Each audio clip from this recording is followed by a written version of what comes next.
Si vous êtes un passionné d'histoire ancienne, et plus particulièrement du Moyen-Orient, vous avez probablement vu son nom sur des cartes à maintes reprises. Il semble omniprésent, s'étendant sur la Mésopotamie, le Caucase, l'Anatolie et Canaan, et pourtant, son existence a été beaucoup plus courte qu'il n'y paraît. Il m'est arrivé la même chose. Alors que je faisais des recherches sur d'autres civilisations, cet empire revenait sans cesse, comme si son règne avait duré des siècles. Mais était-ce vraiment le cas? Comment ont-ils réussi à se répandre si vite? Et pourquoi ont-ils disparu plus tôt que prévu? Préparez-vous, car ce que vous allez découvrir risque de changer votre perception de cet empire énigmatique.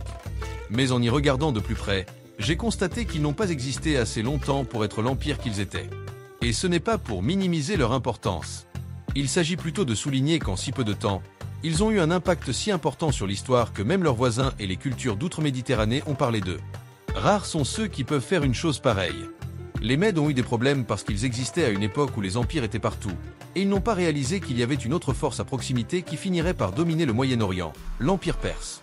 C'est pourquoi, dans cette vidéo, nous allons nous pencher sur l'histoire de l'Empire médian, qui, bien que brève, est intéressante.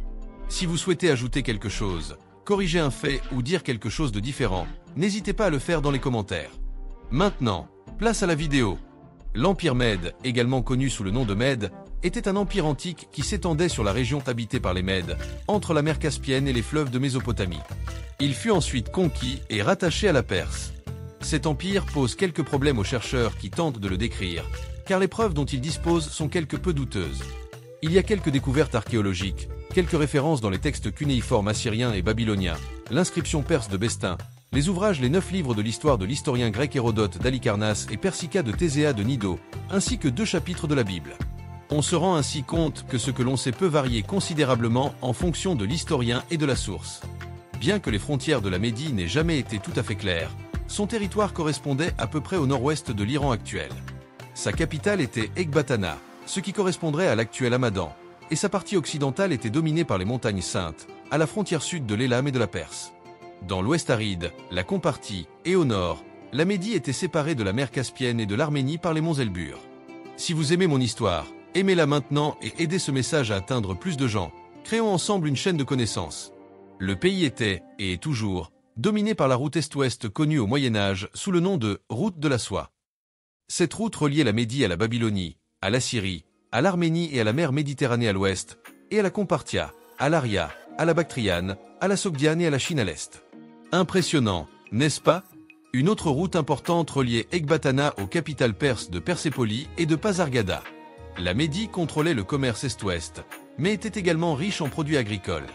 Les vallées et les plaines des Sagros sont fertiles et on y trouve de nombreuses plantes, des légumineuses, des moutons, des chèvres et des chevaux, appelés Nesséos. Les médias pouvaient nourrir de nombreuses personnes, c'est pourquoi de nombreuses villes et cités ont été fondées, comme Ecbatana, Ragé et Gabaé. L'auteur grec Polybe de Mégalopolis qualifie à juste titre la Médie de pays asiatique le plus puissant. La Médie était généralement reconnue comme l'une des parties les plus importantes des empires séleucides et partent point sur le plan archéologique. La Médie est mal comprise et peu clarifiée. Les chercheurs ont souvent appelé des objets Mèdes simplement parce qu'ils ont été trouvés sous la strate qu'ils avaient identifiée comme achéménide. Jusqu'à présent, les découvertes ne permettent pas de savoir quelle était la culture Mède. Mais il semble que dans le premier quart du premier millénaire avant Jésus-Christ, des bergers nomades parlant une langue indo-iranienne se soient déplacés dans les champs, se sont installés parmi la population locale et sont devenus une partie importante de la population. Les Assyriens les mentionnent pour la première fois comme ennemis de Shalmaneser III en 858 avant Jésus-Christ. Les habitants de la Médie étaient divisés en plusieurs petites tribus, et bien que les rois assyriens aient pu conquérir certaines d'entre elles, ils n'ont jamais réussi à conquérir complètement la Médie. Il est probable que ce sont les Assyriens qui ont unifié les tribus médianes. Les Assyriens attaquaient beaucoup, et cela a poussé les habitants à travailler ensemble et à améliorer leur leadership. En outre, les Assyriens appréciaient certaines choses venant de l'Est, comme une pierre précieuse appelée lapis lazuli provenant de Bactriane, et c'est ainsi que la route ouest média devint de plus en plus importante. Le commerce a permis à Ecbatana de se développer et de devenir un centre important en Médie, ce qui a peut-être conduit à l'unification. D'autres villes, comme Azaldi et Siwij, dans le nord-ouest, se sont également développées parce que les Assyriens en avaient besoin. Selon Hérodote, la Médie a été unifiée par un certain Dejosai, le père de Phraaorthès. Dejosai était le premier de 4 rois qui régnaient sur un immense empire, comprenant des parties de l'Iran et de l'Anatolie orientale. Des noms convaincants, n'est-ce pas? Des textes du 8e siècle avant Jésus-Christ. mentionne un Dayaku et un Uxatar. Si l'on compte les années de règne selon Hérodote et que l'on remonte à l'année où, selon la chronique de Nabonide, le dernier chef mède a perdu le trône, on obtient ses règnes.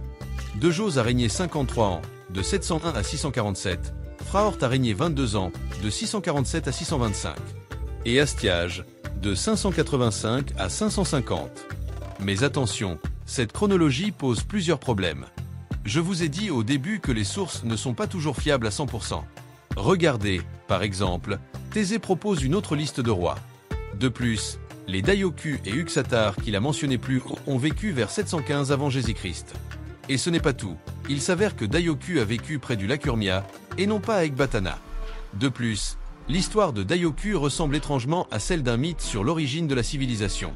Enfin, les années de règne, selon Hérodote, sont également suspectes. Les 4 rois totalisent 150 ans de règne par pair, de 75 ans exactement. Il n'y a pas de raison de douter des 2 derniers, car des textes babyloniens parlent d'eux, bien que nous ne sachions pas quel genre de souverains ils étaient. Selon Hérodote, Dejoseph unifia les Mèdes et régna sur les tribus, mais il ne fut probablement pas le seul à faire de même avec d'autres. La liste des tribus semble plutôt être une tentative de mettre de l'ordre dans la tradition orale des chefs les plus anciens. Sa description de l'histoire des Mèdes est probablement basée sur le passé de la civilisation qui a suivi, les Achéménides. Il a peut-être pris trop au sérieux les récits de ses informateurs perses sur l'histoire de l'Iran ancien, ce qui ne veut pas dire que les chefs des fédérations tribales ne pouvaient pas avoir une grande influence sur la politique. Bien qu'un certain Arbas ait réussi à unir quelques tribus, Siaxar et Astiage sont considérés comme les derniers chefs de la fédération tribale.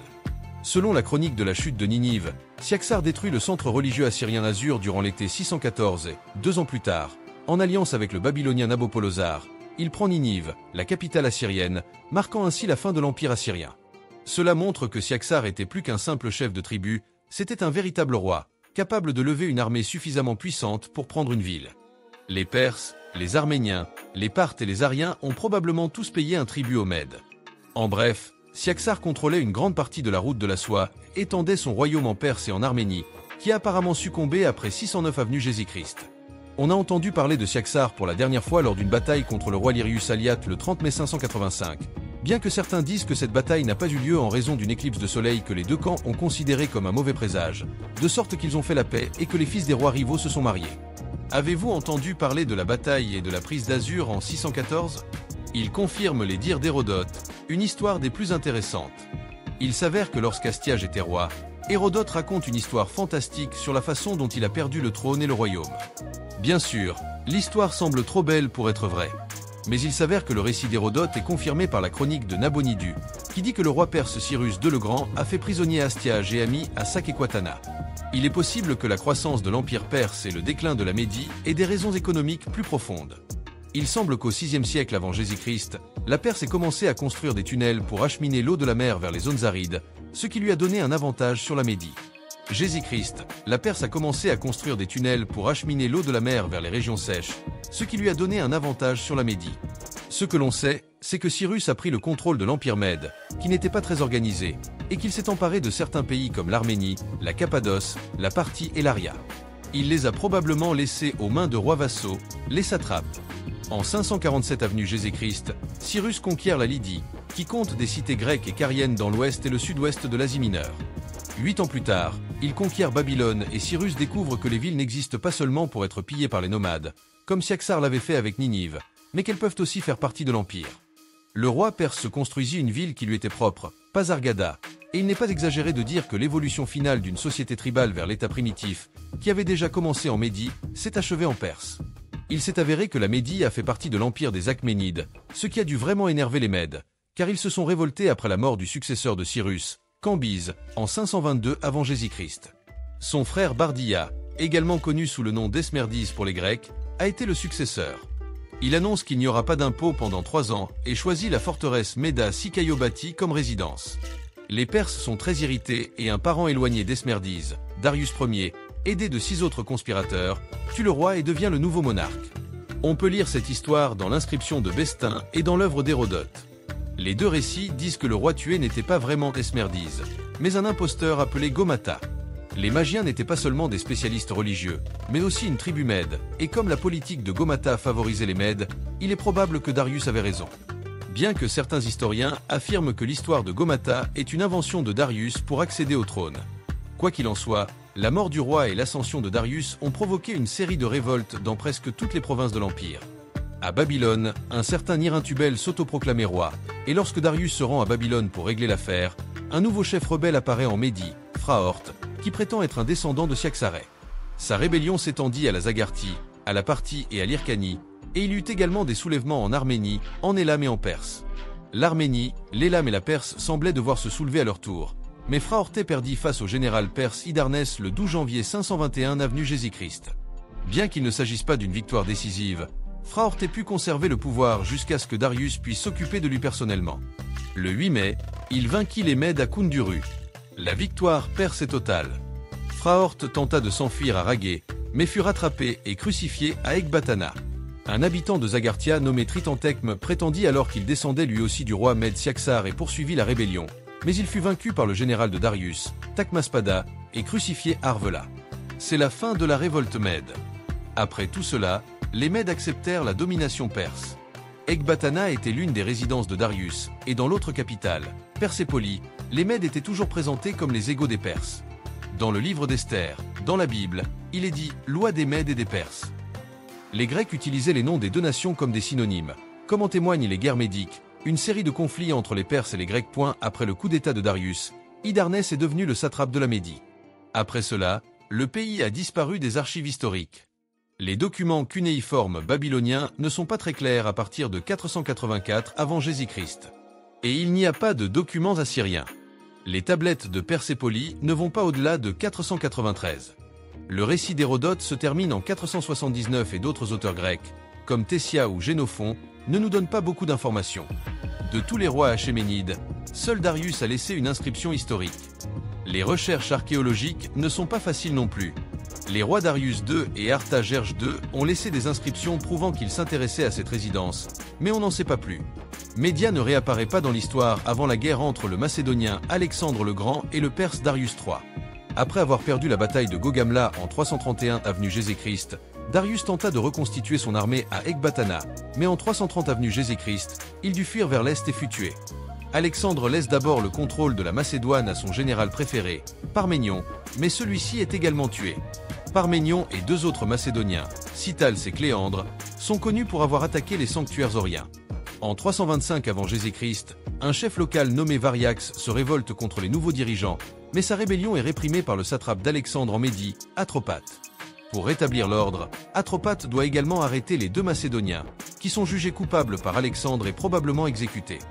Après la mort d'Alexandre en 323 avenue Jésus-Christ, Atropate est remplacé comme satrape par un homme nommé Péton, bien qu'il conserve le contrôle de la partie septentrionale de la Médie, qui s'appellera plus tard la Médie atropatène.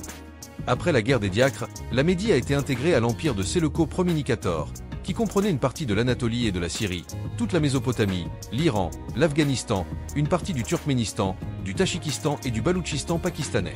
Comme vous pouvez l'imaginer, la Médie est restée très importante parce qu'elle était au cœur de l'empire séleucide, tout comme elle avait été au cœur de l'empire achéménide.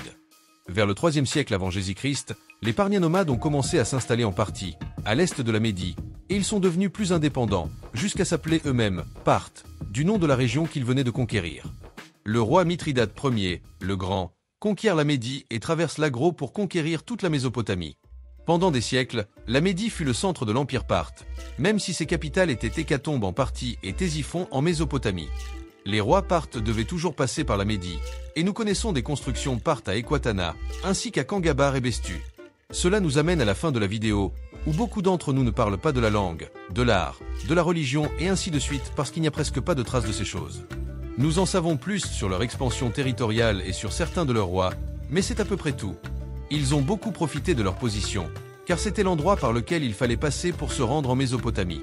Ils se sont enrichis d'un seul coup, ce qui leur a permis d'unifier les tribus et de devenir un empire. J'espère que cette vidéo vous a permis d'en apprendre un peu plus sur cette culture. Et si vous avez aimé la vidéo, vous pouvez laisser un pouce en l'air, vous abonner pour ne pas manquer les prochaines vidéos et vous voir dans la prochaine.